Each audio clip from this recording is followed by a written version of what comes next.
Olá, tudo bem? Começa agora mais um Em Prosa, esse programa que traz um bate-papo bem leve, bem descontraído, com figuras da nossa região. Hoje a conversa é chique, quero dizer que eu estou honrada que estou aqui com o André Condo. Ele é vencedor do prêmio Jabuti deste ano, mas também já escreveu muita coisa, já recebeu muito prêmio. E ele vou dizer que é daqui de Taubaté, né, André? Você não nasceu aqui, mas passou boa parte da vida aqui, né? Obrigada por receber a gente para esse bate-papo. Não, imagina, eu que agradeço muito, estou muito feliz de participar do programa. Eu me considero de Taubaté mesmo. Tem título de cidadão taubatiano? Ainda não. Vamos resolver isso daí. Alô, vereadores. Quem sabe, né? Isso é uma honra, né? Eu passei minha infância aqui, né? Eu acho que o lugar onde você passa a infância é a sua casa. Né? Sim, com certeza, mas aí também conheceu o mundo e resolveu voltar. Então, bom filho, a casa torna. E a casa torna com Jabuti. Se você não sabe, o Jabuti é tipo o Oscar da literatura brasileira, né, André? E o seu foi na categoria juvenil. Isso. É uma satisfação, eu até não esperava tanto reconhecimento aqui, né? Receber uma moção de aplauso também na Câmara, né? Fiquei muito feliz com isso. Enfim, ainda está sendo um sonho, né? Nem consigo acreditar que ele se realizou, de tanto que eu queria, né? Tem aquelas pessoas que são atores e pensam, eu vou ensaiar o meu discurso do Oscar no banheiro segurando o meu shampoo. Você tinha esse sonho de receber um Jabuti ou foi realmente pegou no susto? Eu tinha o sonho desde criança, né? Desde criança que eu queria ser escritor. Aí eu brinco até porque quando eu era criança eu vi em algum lugar que o autor do melhor livro ganhava um Jabuti, né? E você tem um Jabuti, né? Eu tenho um Jabuti, mas não é esse. Gostaria muito. Mas era o seu Jabuti que eu queria, como criança, né? É o bichinho. Eu sempre gostava de bichinhos e tal. E aí vi, o melhor livro vai ganhar um Jabuti. Daí eu pensei que era o bichinho, né? Então vou escrever um livro também, vou unir o útil ao agradável, vou ser escritor e ganhar o Jabuti ainda. Né? Depois que eu fiquei sabendo que era essa estátua aqui, né? Sim. Também maravilhosa. Maravilhosa. Né? Tão bom quanto, eu acho. Com certeza. E daí, então, seu prêmio foi por esse livro, O Silêncio de Kazuki, inspirado no seu pai, né? Em toda uma história. Mas antes de falar da história do livro, eu soube que seu pai, se dependesse dele, você não seria escritor, é isso mesmo? Exatamente. Isso aí foi Isso desde criança também. Os pais, eles têm outros sonhos pra gente, né? Ainda mais os mais antigos, né? De outras épocas, outras realidades. Imagina, escrever livro não dá dinheiro. Eu acredito que, ainda mais, né, por meu pai ser imigrante, né, aqui, ter chegado ao Brasil sem nada, né, como a história de todos os imigrantes que vieram aqui, tiveram que trabalhar na lavoura, né, e todo tipo de trabalho duro, né. Meus pais chegam aqui sem falar uma palavra em português, então imagina o choque cultural e tal, toda a adaptação. E então meu pai ele conseguiu evoluir assim no trabalho dele. Ele chegou a motorista de diretoria numa multinacional em Pindamonhangaba, por isso que viemos para Taubaté. Eu nasci em Santo André e ali eu me lembro que às vezes a gente saía, meu pai ia buscar um documento na fábrica, então ele me falava assim, vamos lá, filho. E eu pegava no banco ali de trás, me deitava ali, na época eu não usava cinto de segurança. Outros tempos, né? E aí eu olhava aquelas estrelas, assim, sabe? Então isso é uma memória muito afetiva para mim, essas idas, né? E uma determinada noite, meu pai retornando, né, de lá, ele olha assim, né, e fala para mim uma coisa assim que gravou porque eu achei estranho. Ele falou que queria que eu fosse o homem do banco de trás. Né? E é uma coisa muito estranha de um pai dizer, porque é o homem do banco de trás.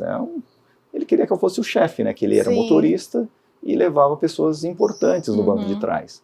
E na cabeça dele era isso que ele queria para o filho. Né? Então ele deu todas as oportunidades. Eu estudei muito, eu me formei como o melhor aluno, né, da escola, recebi uma homenagem na Câmara também como um dos melhores alunos da cidade e tudo mais. Né? Estudei na rede pública aqui. E aí meu pai queria que eu me formasse em administração de empresas. Né? E só que o problema era que, eu queria ser escritor desde criança, mas também queria que meu pai se sentisse orgulho de mim, que acho que todo filho quer isso, né?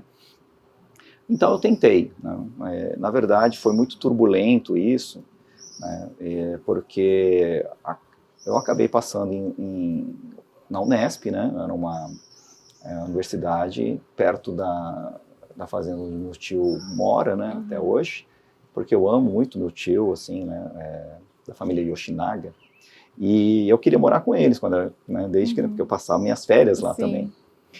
E aí eu acho que meio que, sabe, eu falei assim, vou estudar, mas vou estudar perto de alguém, né? Que eu gosto, assim, né? E só que meu pai, ele queria que eu tivesse formado entrado em uma outra faculdade, que era Getúlio Vargas. Sim. Não sei se era porque o chefe mas o Unesp dele, já é ótimo. É ótima faculdade papublica, né? O patamar dele era bem alto mesmo. Ele queria essa daí, porque acho que era, né? E aí, no caso, assim, meu pai não...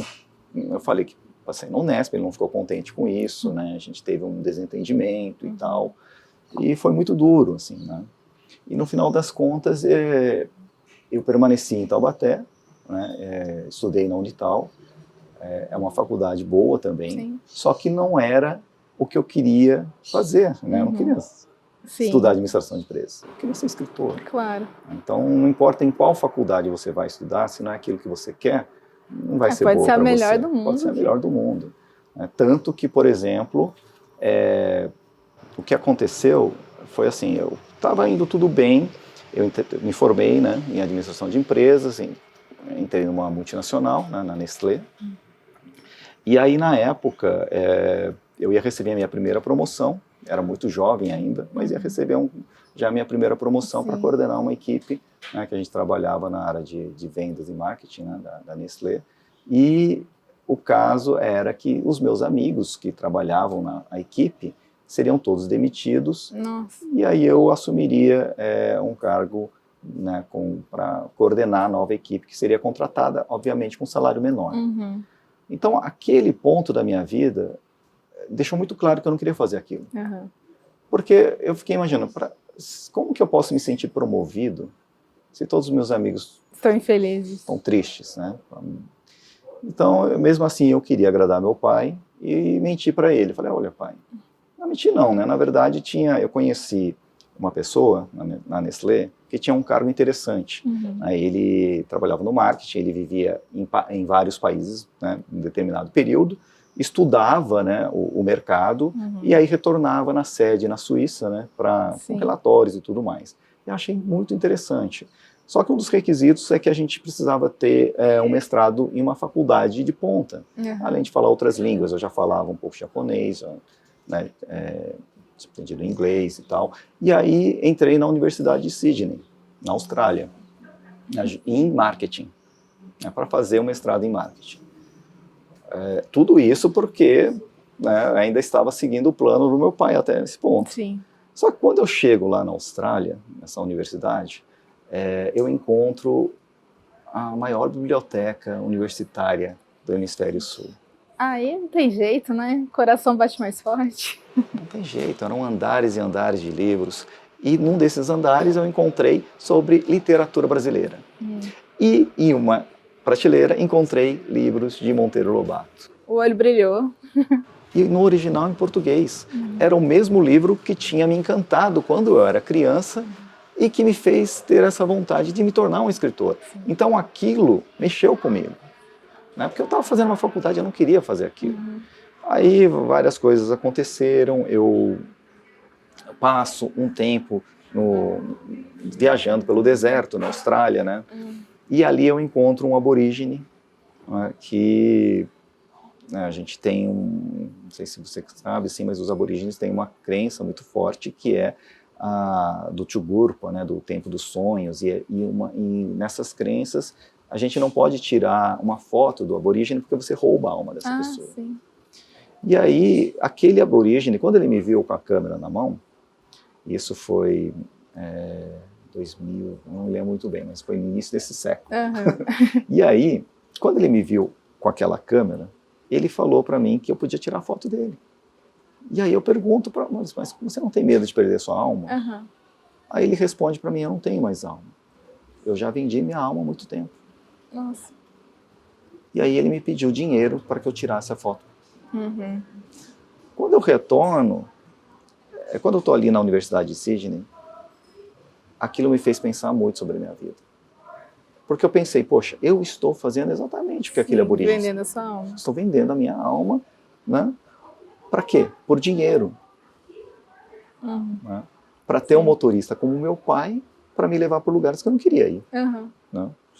Naquele momento eu decido seguir o meu sonho, me tornar um escritor. E foram vários turning points, né? Momentos de virada para fazer você perceber que tinha que mudar, não foi só uma coisa, né? Não, foram coisas que foram se encaixando ali, sabe? Eu acho que quando a gente é mais jovem, a gente tem ainda aquele ímpeto, né? E aí eu estava com 26 anos, e aí eu pensei, poxa, mas para me tornar um escritor, eu preciso ter histórias para contar. Sim. E aí eu olhava para mim e falava assim, mas quem sou eu, né? Para escrever um livro? E eu pensei, poxa, então eu vou fazer o seguinte, eu vou em busca de histórias para contar pelo mundo. Sim. E aí eu pego e traço um caminho de volta desde a Austrália até o Brasil, passando por 50 países. Nossa, né? incrível. Foi uma experiência muito intensa, porque eu não fiz turismo, né? Não fui com esse intuito, eu fui exatamente em busca de um sentido para a vida. Então eu visito os lugares mais sagrados do mundo. Sim. Eu vou até os jardins de Lumbini, onde Siddhartha Gautama nasceu, né, que viria a se tornar o Buda. Fui às margens do rio Ganges, na Índia. Visitei os templos de Confúcio na China. Arrepiou aqui. Jerusalém. Fui para a Arábia, né, os minaretes da Arábia. Fiz o caminho de Santiago. Né, enfim, fui para vários países, em várias situações, para colocar realmente muita emoção na minha vida, né, para que as pessoas olhassem e falassem, poxa, esse cara fez, né, por merecer se tornar um escritor. E ouvindo histórias, né? E ouvindo histórias, sobretudo histórias. Né? Só que depois desses países e todas as experiências, né, eu escalei vulcões, cruzei o Círculo Polar Ártico, né, mergulhei na Grande Barreira de Corais, fiz trekking no Himalaia, cavalguei na Mongólia, fiz várias coisas exatamente com o intuito de ter alguma coisa emocionante para colocar no papel. Mas eu chego em casa, lógico que já sem dinheiro algum, porque eu gastei todo o dinheiro durante a viagem. Viajar é bom, mas pesa no bolso. E aí eu chego e vou morar de favor na casa da minha irmã. E aí que as coisas acontecem, porque eu tento escrever o livro, passo um ano, segundo ano, tentando escrever e não conseguia.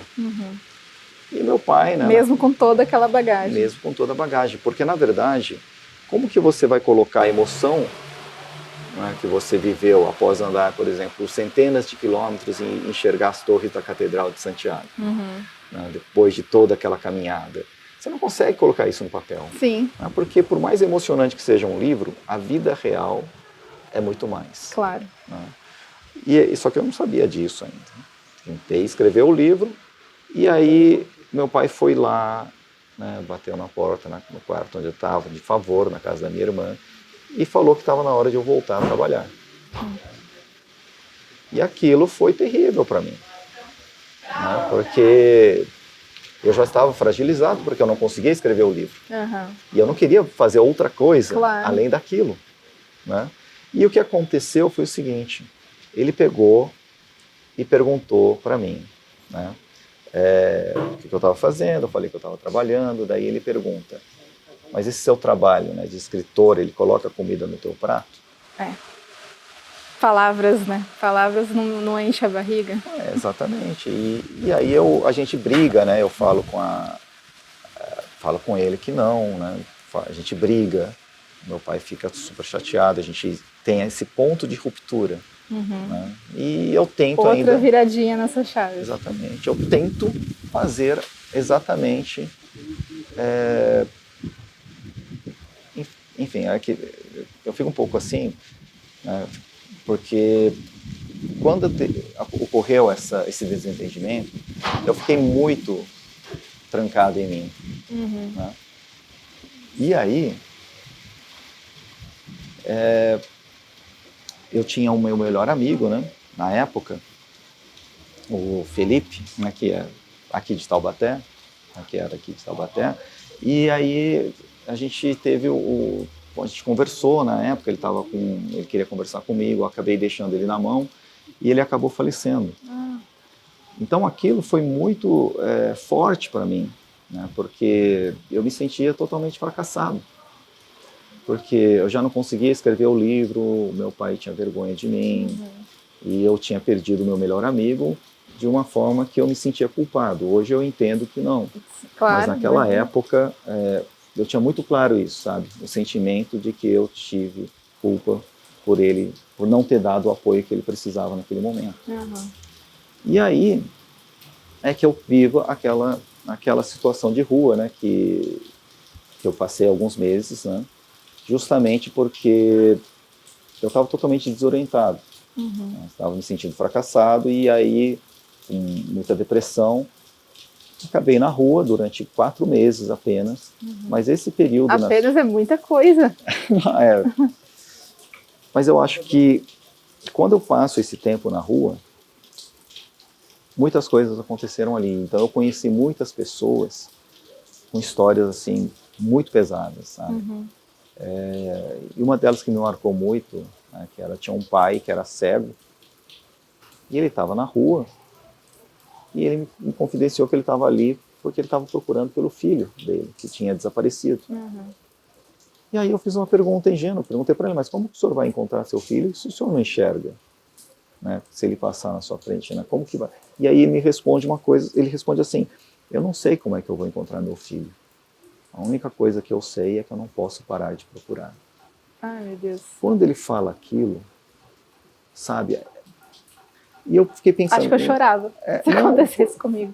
Foi terrível, né, ouvir essas histórias, não apenas a dele, tantas e tantas outras histórias de outras pessoas, que daí eu percebo, poxa, eu não tenho o direito de estar entre essas pessoas, porque eles não têm opção. Eles estão ali, não é, sem opção alguma. E eu tinha todas. Eu tinha amigos, família, uma boa formação, eu tinha oportunidades, eu tinha tudo. A única coisa que eu não conseguia era escrever um livro. Né? Então isso não era nada diante de toda aquela tragédia. E aí é que eu retorno para casa, né, a pé. Eu andei por 400 quilômetros. E aí eu chego para pedir perdão para o meu pai. Né? Porque meu pai trabalhava aqui na Praça Santa Terezinha como taxista, depois que se aposentou, né? Que ele sempre gostou de dirigir. E aí quando eu olho para ele, ele me vê cruzando ali, chegando ali, perto dele, eu estava muito magro, eu estava com 45 quilos.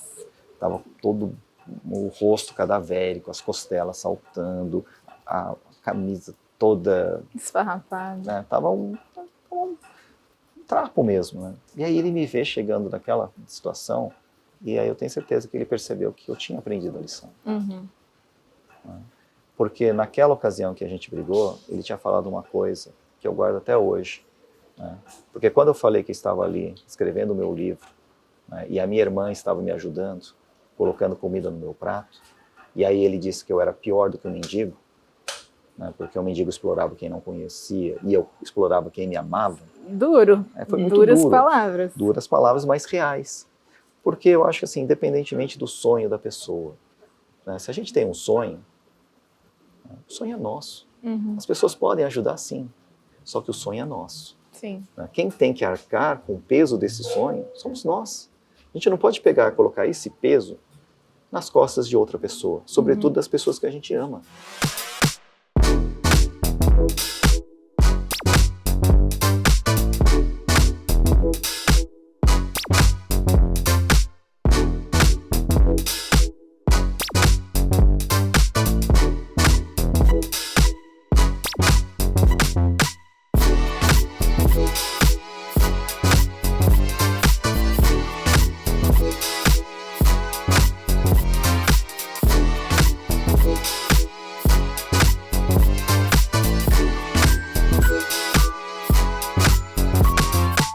Então, quando eu aprendo essa lição, quando eu percebo, né, o que era preciso para me tornar um escritor, e era uma coisa tão simples, a única coisa que eu precisava era olhar para o outro.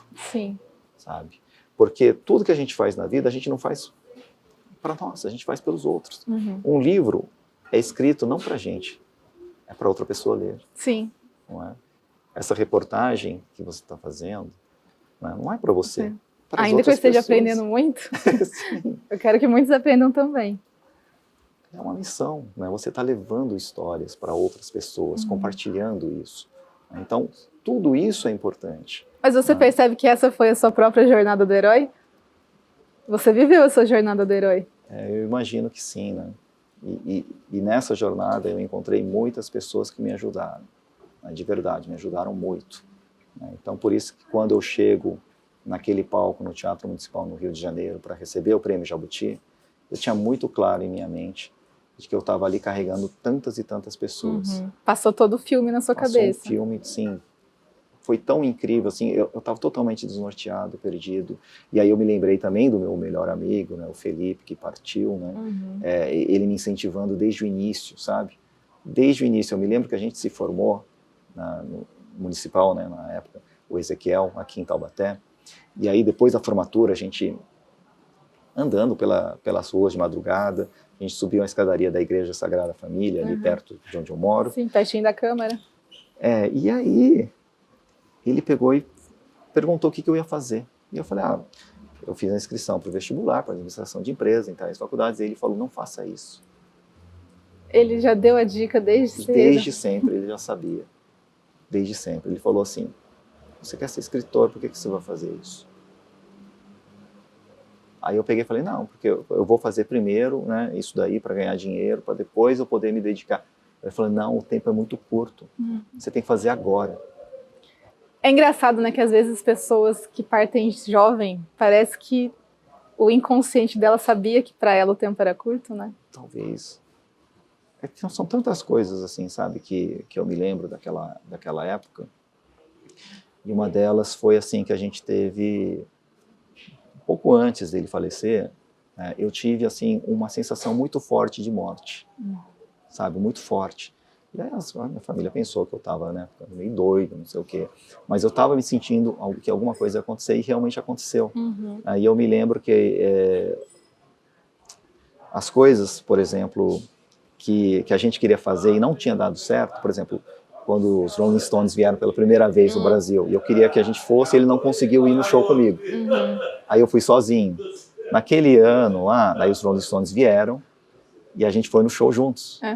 Aí ele queria que ele era fissurado em Fórmula 1 e tal, e aí a gente conseguiu ir juntos numa corrida. Então, pareciam coisas que a gente tinha planejado fazer e não tinha dado certo, foram feitas, realizadas. Sim. Até aquele momento de despedida. A bucket list, né, que eles falam, coisas que você quer fazer antes de morrer, né? Exatamente. E aí ele parte de uma forma assim que, para mim, ele sempre foi um exemplo para mim, sabe? Uma pessoa fantástica, um amigo, né, que fazia de tudo, sabe? Que me defendeu, apanhando na época. Não sei se você lembra, não é da sua época, mas a gente tinha a Phaeton aqui em Taubaté. Eu lembro, eu não frequentei, mas eu lembro. A gente ia lá, eu apanhei lá, né? Nossa. Fui espancado lá, meu amigo foi lá me defender, daí ele sangrou, meu Deus, né? Eu nem sei se eu posso entrar nesse assunto, porque é a sua vida, mas... Não, na verdade foi assim, tinha um outro amigo, daí aconteceu um desentendimento com esse outro amigo, eu fui defender este amigo, que depois fugiu, né? Entendi. Eu fiquei, apanhei, o meu outro amigo veio e me defendeu. Né? Mas foi assim, aquilo, na verdade, marcou muito para mim, porque eu falei assim, poxa, aquele cara que está disposto a sangrar por você, sabe? Era um irmão que faria de tudo, né? Como ele sempre fez. Então, por isso que me machucou muito a partida dele, justamente de uma forma assim que eu pensei, poxa, eu deixei ele na mão. Jamais. Sabe? Enfim, aí eu escrevo um livro, meu primeiro livro foi dedicado para ele. Ele está aqui? Não, aqui não, ele se chama Além do Horizonte, né? E aí foi lançado aqui em Taubaté também, na Praça da CTI, né? Tinha uma livraria na época. E foi tão bonito, sabe? Foi ali que começou a minha jornada, porque aquele livro foi o meu primeiro, né? E foi justamente dessa lição, dessa situação de rua em que eu passei, que eu aprendi todas essas lições, todos esses sinais que parecia que meu amigo colocou no meio do caminho, né? Eu coloco nesse livro. Sim. E aí, a partir desse momento, agora já são 19 livros, mais um em coautoria, né? Então são 20 publicados, todos foram premiados. Então você nunca chegou a ter esse momento de lançar o livro e pensar, será que vai dar certo? Ele já deu tudo certo. Deu tudo certo, sabe? Cada livro tem uma história, né? Tão bonita E esse aí é dedicado ao meu amigo, eu acho que é a síntese mesmo de tudo até esse momento. Então, na hora de pegar o jabuti, ele estava do seu lado, praticamente. Com certeza, ele estava, assim, e até uma coisa engraçada é que foi assim, em casa nasceu espontaneamente uma árvore ali, e aí meu pai cortou aquela árvore ali, mas ele sempre tentava cortar e sempre renascia, sempre renascia. E aí, um pouco antes da gente ir na cerimônia do Prêmio Jabuti, a minha esposa olhou, né? Falou assim, olha ali, né? E ali estava um fruto. Era uma jaca. E aquilo me lembrou, porque assim, quando a gente era criança e depois na adolescência, a gente se reunia debaixo de uma jaqueira ali também perto de casa, na véspera da noite de Natal, né? E a gente tinha um sinal muito peculiar, né, que a gente fazia entre os amigos, que era o for, né, que era tipo 4, uma coisa de, não vou revelar o que é, é um segredo. Coisa de grupo de amigos. Grupo de amigos, né. E aí a gente contou, estavam lá 4 jacas naquela jaqueira, logo antes de eu ir para o prêmio. Eu sei que isso aí é superstição, mas isso aí eu acho que torna as coisas tão bonitas, né? A gente olhar para aquilo. É a poesia da vida. É a poesia da vida, exatamente. Né? E aquilo parecia um sinal do meu amigo falando, olha, vai dar certo. Mas você chegou sem esperança, chegou tipo Fernanda Torres no Oscar, só de eu estar aqui já tá bom. Exatamente, porque foi assim, há 10 anos eu fui indicado pela primeira vez, né, com um livro da FTD, né, O Pequeno Samurai. Eu nem fui na cerimônia, porque dali estava concorrendo Ziraldo, Lúcia Hiratsuka, Luiz Rufato, né, e Estela Maris Rezende. Falei, não vou ganhar. E não ganhei mesmo. Né? Com o Ziraldo é difícil. Aí, e foi o Rufato que ganhou com o primeiro livro. O Rufato também já tinha prêmio Jabuti e tudo mais. E aí, só que dessa vez, eu não estava assim, muito assim, acreditando ainda, porque era um livro de uma editora independente, que é a minha editora, né? A editora que eu fundei, uma editora pequena. Né? E aí é uma dificuldade ainda maior. Né? Só que aí a minha sobrinha, quando ela era criança, ela pegou e brincou, né, fez uma previsão, ela pegou, colocou ali, né, uma bola ali que estava ali, e começou a brincar de vidente, foi criancinha, né, bem pequena, falou assim, o tio Dé vai ganhar o Oscar, ela falou Oscar. Aí eu peguei e falei assim, mas eu não sou ator, né. Aí ela olhou podia assim, ser de roteiro. Mesmo? Né, podia ser, né, quem sabe ainda vou ganhar, hein? Olha, ela ainda pode estar certa. Não sei. Aí ela pegou, daí ela olhou, não, você vai ganhar o prêmio Jabuti. Né? E aí... Os dois. Não, eu fiquei, sim, sabe, quando ela era bem pequenininha. Uma brincadeira, né? E aí minha irmã perguntou, aí a mamãe? Aí ela falou assim, a mamãe vai ganhar um beijo do papai. E foi isso, né? Aí que humilhação. Enfim, daí ela acertou, e ela estava lá. Que lindo.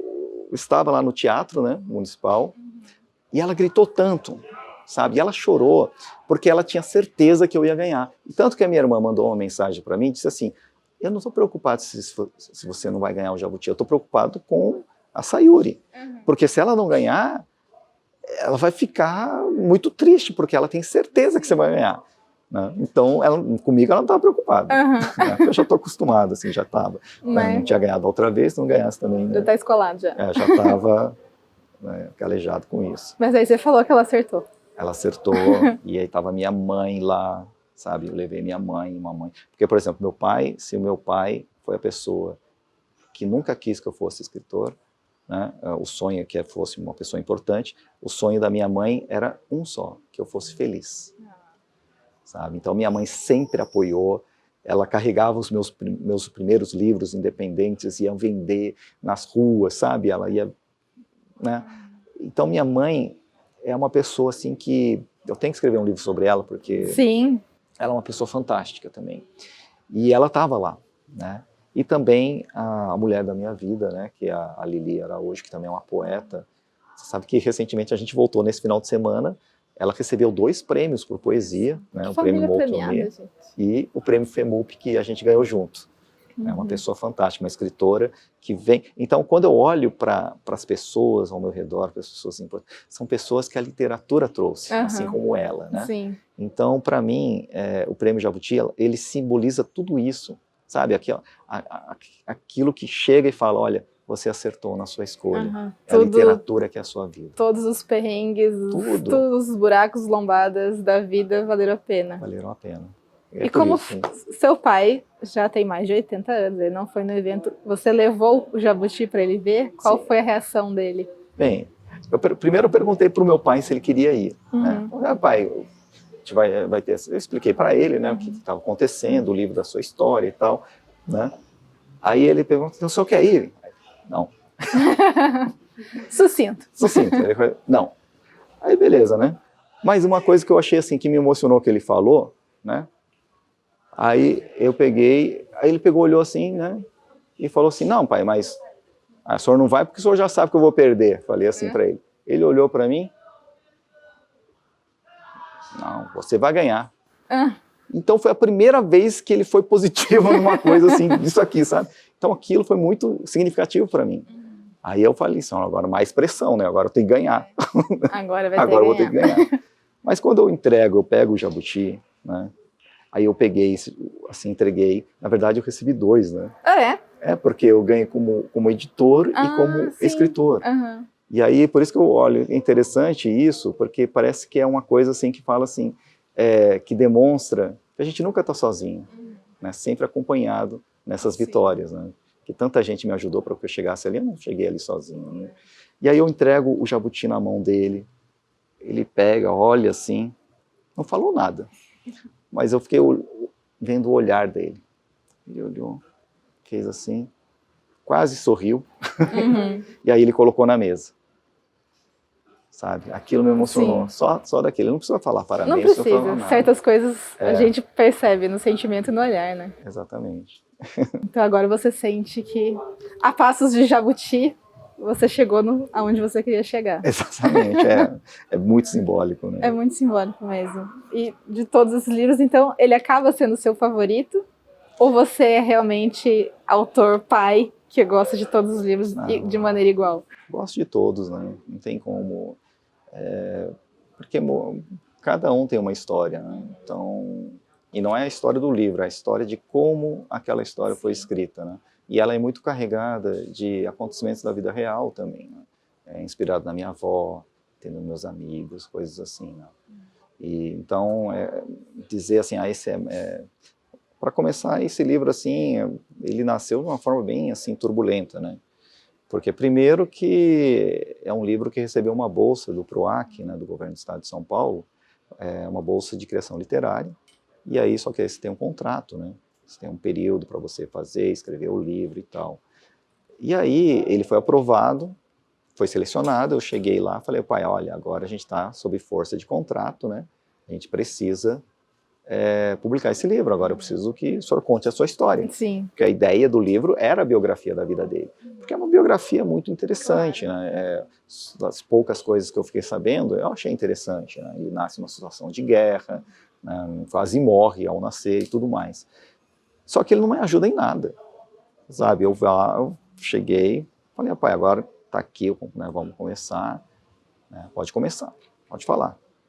Aí eu fiquei esperando, ele olhou pra minha cara e falou, o que passou, passou. Aí eu coloquei, o que passou, passou, escrevi. E fiquei esperando. Ele não falou mais nada, não falou mais nada, sabe? Aí eu falei, isso não me ajuda em nada. Aí foi passando o prazo, né, do contratual para fazer o livro, e aí eu me desesperando, eu falei, agora eu vou ter que tirar a lei de pedra, né, vou escrever a história das coisas que eu lembro dele. E aí deu certo, né, porque no final das contas, né, foi um livro muito especial para mim, porque parecia que foi me, sabe, reconectando, né, me fez reconectar com meu pai. Te fez tirar algumas mágoas que você tinha? Claro, fazer assim, as pazes dessa relação. A gente fala assim, a minha irmã até fala assim, né? Não, eu vou escrever outro livro, né? Também, porque assim, você deixou o pai parecendo muito bonzinho, porque na verdade ele é uma pessoa dura, assim, né? Os meus primos tinham medo dele, né? Porque ele era muito ele não era assim de agressão verbal, nem física, nem nada, mas ele era uma pessoa muito, assim, naquele sentido daquele japonês rígido. Sisudo. Que, por exemplo, na escola, véspera de... ninguém vai emendar, né? Olha, tem gente que pula o muro da escola para cabular a aula. Eu pulei porque me impediram de entrar, né? Quando eu tentei entrar, os outros colegas me seguraram para o portão fechar e eu não entrar.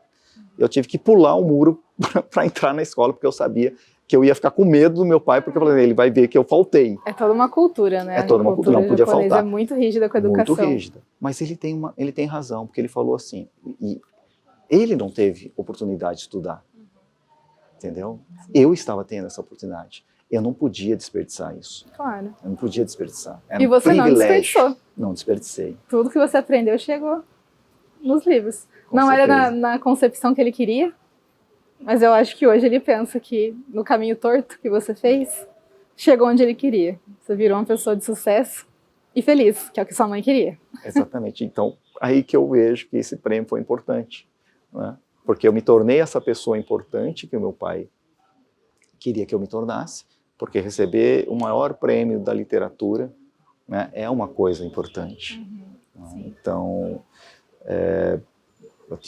só tenho a agradecer mesmo a todos os jurados que escolheram o livro, sabe? Eu sou muito grato a todo mundo da CBL, e não apenas a CBL, a todos os outros prêmios, né, que eu recebi ao longo dos anos, que a cada prêmio que eu recebia, né, eu ia acreditando um pouquinho mais, né? Porque se não fossem esses prêmios que eu recebi antes, né, da UB do Rio de Janeiro e tantos outros, talvez eu não teria chegado tão longe. Com certeza. André, infelizmente eu vou ter que falar que deu tempo do nosso programa, porque as suas histórias realmente são incríveis.